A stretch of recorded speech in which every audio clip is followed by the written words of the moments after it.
Este tutorial está dedicado al comentario de texto histórico. ¿Pero a qué llamamos texto histórico?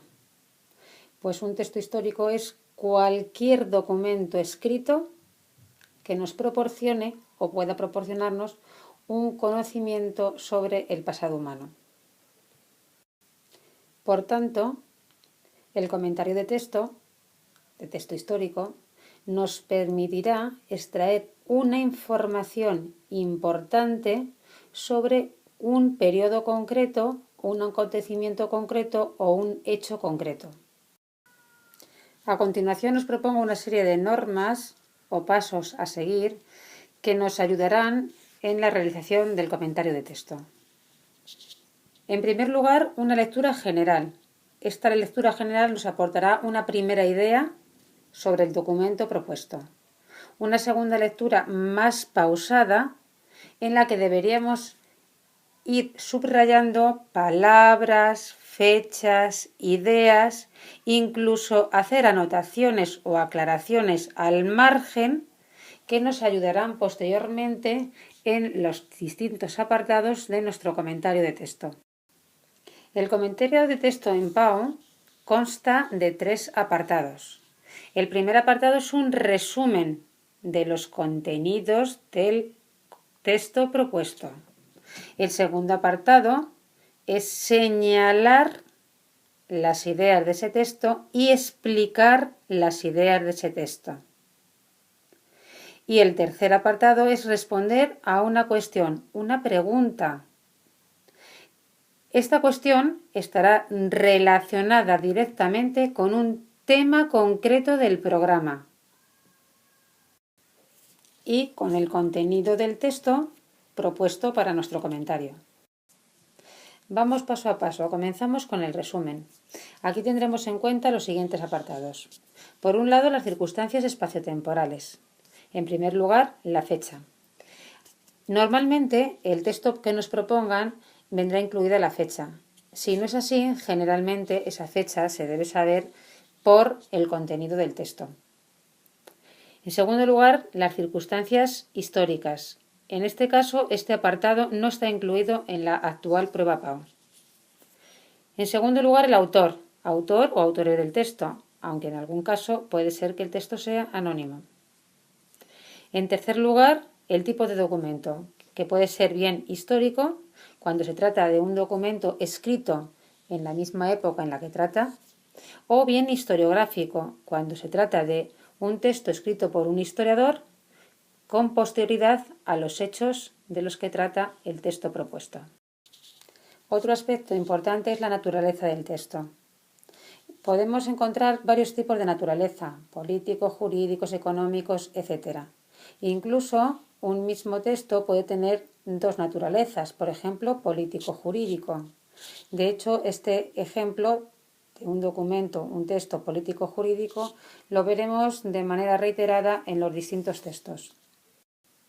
Otro aspecto es el origen del texto, es decir, si es una fuente primaria o es una fuente secundaria. Cuando el documento sea histórico, la fuente será primaria y cuando el documento sea historiográfico, la fuente será secundaria. Por último, el último aspecto que vamos a mencionar es el destino del documento. Por un lado, a quién va dirigido ese documento, si es una persona individual o es una colectividad, y por otro lado, la finalidad con la que fue escrito ese documento. Aunque estos 2 aspectos del destino, como vemos aquí señalado por un asterisco en rojo, son 2 apartados que no incluiremos en el comentario de texto, puesto que no son exigibles en la actual prueba PAO. Todos estos aspectos que hemos mencionado los deberíamos tener en cuenta a la hora de nuestro primer apartado, es decir, del resumen. De tal manera que en el resumen indicaríamos el título del documento, la fecha y el autor del documento, el tipo de documento, si es histórico o historiográfico, la naturaleza y la fuente. Pero con todo ello, todavía no habríamos resumido el texto, simplemente lo habríamos encuadrado y lo habríamos clasificado.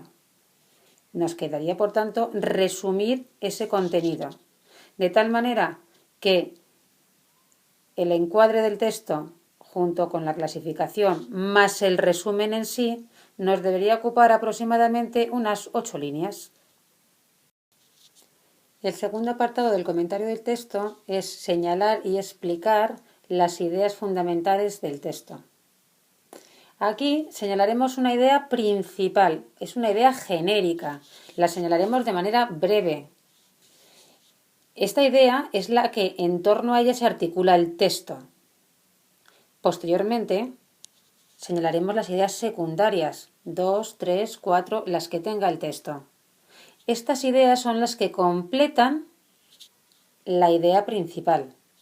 No olvidaremos que este apartado del comentario del texto dice que señalemos y expliquemos. Señalamos lo que vemos en el texto, lo que dice el texto, lo que leemos en el texto. Y explicamos esas ideas que vemos en el texto a través de los conocimientos que extraemos de los contenidos de nuestros temas. Es importante no caer en los siguientes errores. Paráfrasis, es decir, extraer frases literales del texto sin redactar nosotros contenido alguno. Disertación, es decir, utilizar el texto para contar todo lo que sé sobre ese tema sin señalar ni explicar nada sobre el texto. Desorden, es decir, presentar las ideas de manera desordenada. Y por último, opinión personal. En nuestro comentario de texto no nos piden y por tanto no incluiremos la opinión personal sobre las ideas que aparecen en este texto. El tercer apartado es una pregunta o cuestión sobre el texto. Aquí es importante recordar que el comentario de texto solo serán documentos del siglo XIX y XX. Por tanto, la pregunta estará relacionada con los temas del siglo XIX y XX. La pregunta normalmente suele coincidir con un tema concreto de nuestro programa. Raramente podrá aparecer una pregunta cuya respuesta esté relacionada con más de un tema. Si esto ocurriese, haríamos una breve introducción para posteriormente centrarnos en cada uno de los apartados que nos plantease.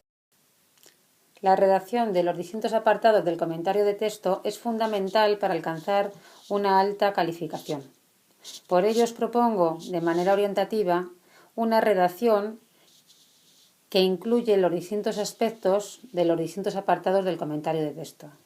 Así, en el primer apartado, en el resumen, comenzaríamos indicando si el texto es articulado y si no lo fuera así, sería un texto compuesto por uno o varios fragmentos. Indicaríamos el título del texto, indicaríamos su fecha y el autor o autores del mismo. Con un punto y aparte, posteriormente, indicaríamos el tipo de documento, si es histórico o historiográfico, su naturaleza y la fuente. Pero hasta aquí, aunque estamos en el resumen, todavía no hemos resumido el texto. Solo lo hemos encuadrado y lo hemos clasificado.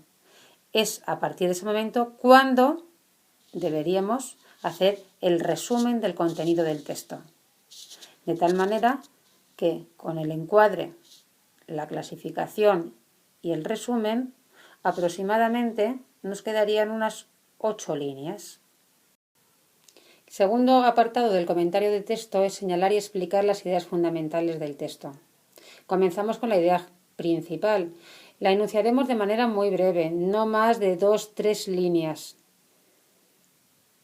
Seguiremos señalando las ideas secundarias que completan a la idea principal.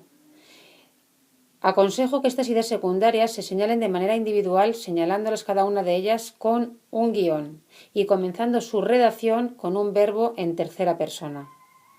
Os recuerdo que la pregunta dice señala y explica.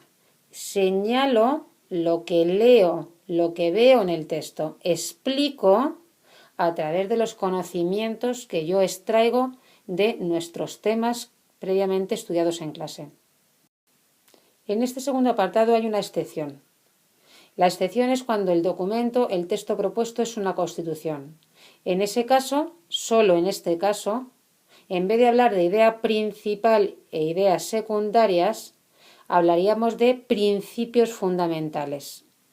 Y esos principios fundamentales estarían relacionados directamente con cada uno de los artículos propuestos. De manera orientativa, este segundo apartado lo redactaríamos aproximadamente en unas 15 líneas. La redacción del tercer apartado es la cuestión o pregunta que nos plantean relacionada con el contenido del texto propuesto. Esta cuestión está directamente relacionada con un tema de nuestro programa. Y la respuesta la redactaremos en aproximadamente unas 30 líneas. Aquí vemos distintos tipos de texto que podemos encontrar luego de manera reiterada. Aquí vemos distintos tipos de texto, por ejemplo, un texto constitucional, la Constitución de 1812, en este caso recogido en estos distintos artículos en la obra de Esteban, pero publicado en 1997. Una segunda propuesta, oligarquía y caciquismo, párrafos extraídos de la obra de Joaquín Costa, Oligarquía y caciquismo, publicado en 1901. El último ejemplo, el sistema de partidos, dentro de la obra El Estado, del famoso historiador Miguel Artola, publicado en 1988. En él se analiza el sistema político durante el reinado de Alfonso XII, rey del siglo XIX. Recordad que el comentario de texto tiene una calificación de hasta 4,5 puntos. Y estos puntos los podremos lograr practicando a lo largo del curso comentario de texto.